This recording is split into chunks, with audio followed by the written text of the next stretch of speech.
everyone, welcome back to my channel. আজকে নারকেল এবং চিংড়ি মাছের মজাদার একটা রেসিপি করে দেখাবো। ফার্স্টে মাছটাকে ম্যারিনেট করছি লবণ আর হলুদ দিয়ে।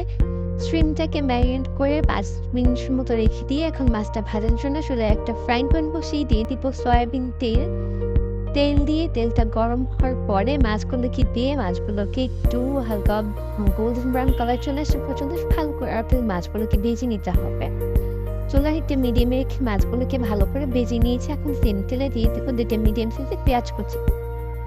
পেঁয়াজ কুচিটাকে দিয়ে এটা একটু ভালো করে ভেজে নিতে হবে। হালকা ভাজা ভাজা হয়ে যাওয়ার পরে এখানে আমরা বাটা পেঁয়াজটা এখন এখানে 2 চামচ পেঁয়াজ বাটা দিয়েছি। অ্যান্ড এখন এই পেঁয়াজটাকে একটু ভালো করে ভেজে নেব। কাঁচা গন্ধটা চলে যাওয়ার পর দিয়ে দিব লবণ। অ্যান্ড এখন একটু পানি দিয়ে দেবো মশলাটাকে কষানোর জন্য।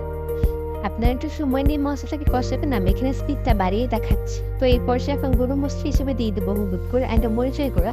আপনারা অবশ্যই ঝালটা আপনাদের টেস্ট অনুযায়ী দিবেন। অ্যান্ড এখন মশলাটার সাথে সব কিছুকে একটু ভালো করে কষিয়ে নিতে হবে। মশলা কষানোর জন্য একটু পানি অ্যাড করতে পারে। অ্যান্ড এই পর্যায়ে যখন মশলা থেকে তেলটা বেরিয়ে যাবে সেই পর্যায়ে এখন এখানে দিয়ে দিতে হবে নারকেলের পেস্ট। কোকোনাট পেস্ট দিচ্ছি 2 চামচ। অ্যান্ড এখন এই সব মশলার সাথে নারকেল বাটাটাকে একটু ভালো করে মিশিয়ে নিতে হবে।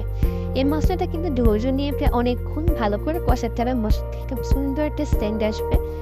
আর এখানে আমি টাইমটা ফাস্ট করে দেখিয়েছি, বাট মশলাটা কিন্তু টাইম নিয়ে ভালো করে কষানো। এখন এখানে পানি দিয়ে দিচ্ছি। পানি দিয়ে ওটাকে বেশ কিছুক্ষণ একটু ভালো করে কষিয়ে নিতে হবে। এই রান্নার টেস্টটা কিন্তু এই মশলাটার উপর ডিপেন্ড করে। সো মশলাটাকে খুব ভালো করে কষিয়ে রান্না করতে হবে। তো এই পর্যায়ে এখন এই পানিটা ফুটে গিয়েছে। আর এই পর্যন্ত এটা হাই ছিল। অ্যান্ড এখন আমি এখানে চিংড়ি মাছের যে ভাজা চিংড়ি মাছগুলো ছিল সেগুলো দিয়ে দিচ্ছি। চিংড়ি মাছের পিসগুলোকে দিয়ে মশলাটার সাথে একটু ভালো করে মিশিয়ে নিচ্ছি। এখন এই পর্যায়ে ঢাকনা দিয়ে চুলার হিটটা মিডিয়াম করে দিতে হবে। অ্যান্ড কয়েকবার ঢাকনা তুলে তুলে একটু নেড়ে চেড়ে দিতে হবে। আর চুলার হিটটা মিডিয়ামে রেখে ঢাকনা দিয়ে এখন রান্না করলে কিন্তু হয়ে যাবে। তো প্রায় আমি 2 থেকে 3 বারের মতো ঢাকনা তুলে মাছটাকে রান্না করে নিয়েছি। অ্যান্ড মাছ রান্না করতে করতে কিন্তু একসময় পানিটা অনেকটা টেনে যাবে। অ্যান্ড এখন এখানে কাঁচামরিচ পানি দিয়ে নিচ্ছি। পরিমাণটা আপনারা যে হাল খাবেন তার উপর ডিপেন্ড করে।